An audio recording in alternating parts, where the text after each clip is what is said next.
I want to thank each and every one of you for coming this evening to our What is Chiropractic and Spinal Care orientation. The reason it's so important to give this class, I believe, is because of the sad statistic that America ranks 38th worldwide in the health of its people.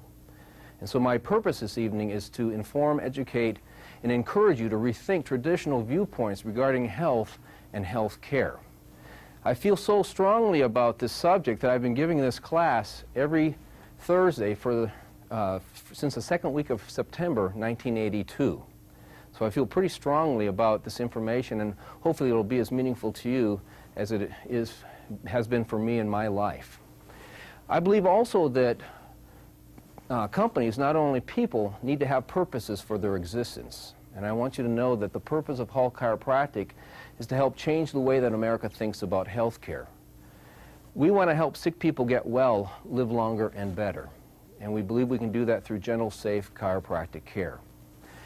According to a dictionary I once read, health is a condition of wholeness in which all the organs are functioning 100% all of the time.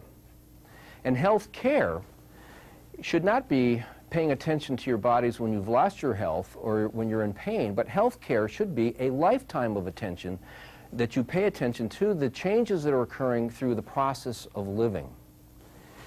The healthcare scientists have formulated a model in which they have created something called the Health Index Scale.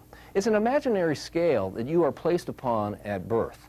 Some people, because of good genetics, because of their parents, because of God's grace, are placed very high on this health scale.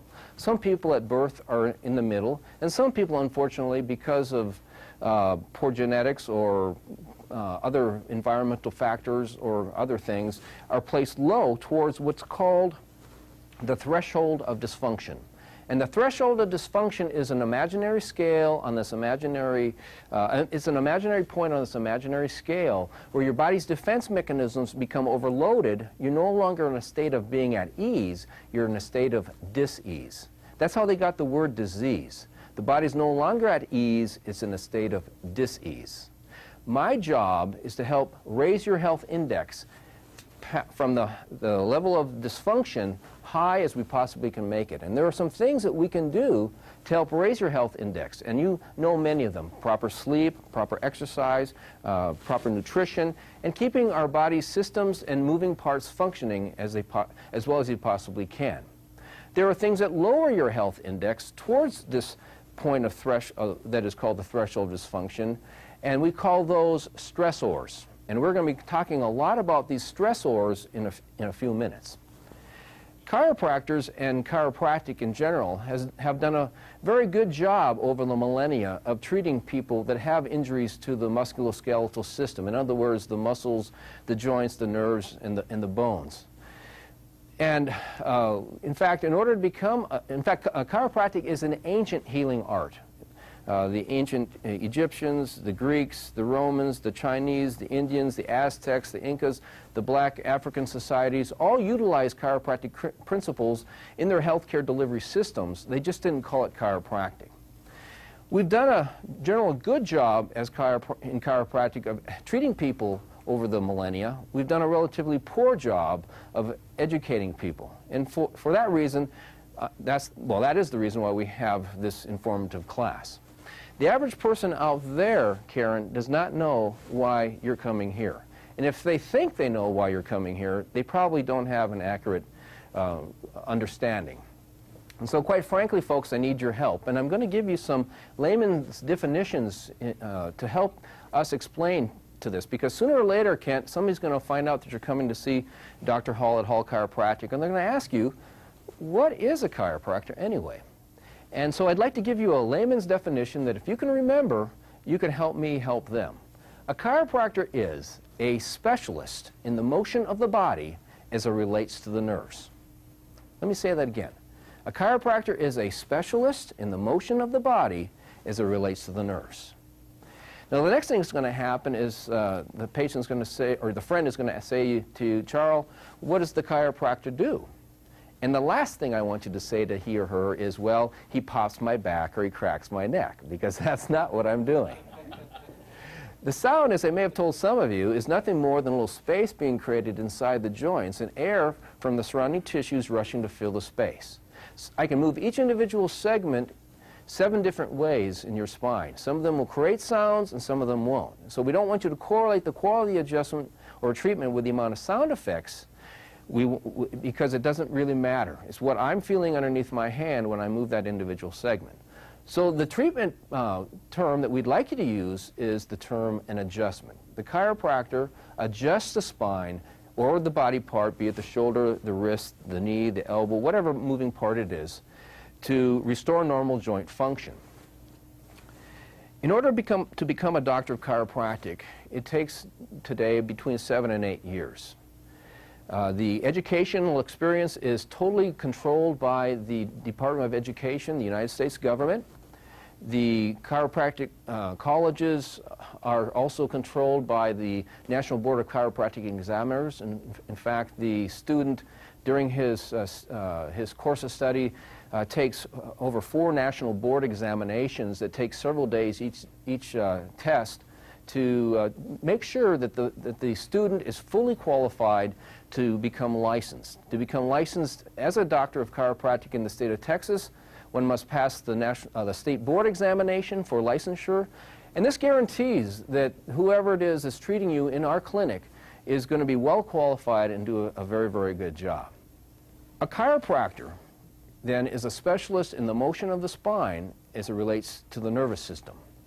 Why is it so important that the body is functioning as it should? The reason it is so important is because when a joint or body part does not move as it should, there are 2 things that happen, and they're both bad. And we're going to spend the majority of our time that we have remaining talking about those 2 things, but in order to do that, we need to have a little bit of review of anatomy. And this is a spine. It's not a real spine. It's only a plastic model, so you don't have to be concerned. But it's a pretty good rendition of what a spine looks like if you take everything else away. And as you can see, your spine is basically a group of bones that are stacked on top of each other. If you're talking about one of these, it's called a vertebra. The series of them, vertebrae, plural vertebrae. You have 24 vertebrae in your spine, and they're divided into 3 parts. The cervical spine, which is your neck, is divided into 7, you have 7 vertebrae, lettered and numbered C1 through C7. Your mid-back and upper back, the thoracic spine, lettered and numbered T1 through T12. Your low back or lumbar spine, you have 5 lumbar vertebrae, they're lettered and numbered L1 through L5. You'll notice when you look at your spine from the front or the back, it's nice and straight. When I see something like this, that gets my attention because now we have gravity pulling on that individual in an abnormal way, creating a stressor to that person's body. This is called a scoliosis or towering spine, and we treat this with great regularity here in our clinic with good results. So if you ever come across somebody who has one of these, please let them know, because there's some conservative things that can be done chiropractically that greatly affects beneficially this condition. Notice when you look at your spine from the side, and in this case the person's facing this way, you want to see some curves. These are what's called the primary curves of your spine, and they're the shock absorbers for your body. I weigh about 165 pounds. Every step I take, several hundred pounds of pressure, in fact about 550 pounds of pressure are being exerted down my spine, through my pelvis, down my legs, and into the ground. So these are the shock absorbing mechanisms. When I see a neck that no longer looks like this, but instead looks like that, or even worse, like this, which I see very frequently from automobile accidents, that gets my attention. Because now, once again, we've lost the shock-absorbing mechanism for your neck. Your head, believe it or not, supports about 12 pounds of weight from your head. And so it's very important that we have that curve.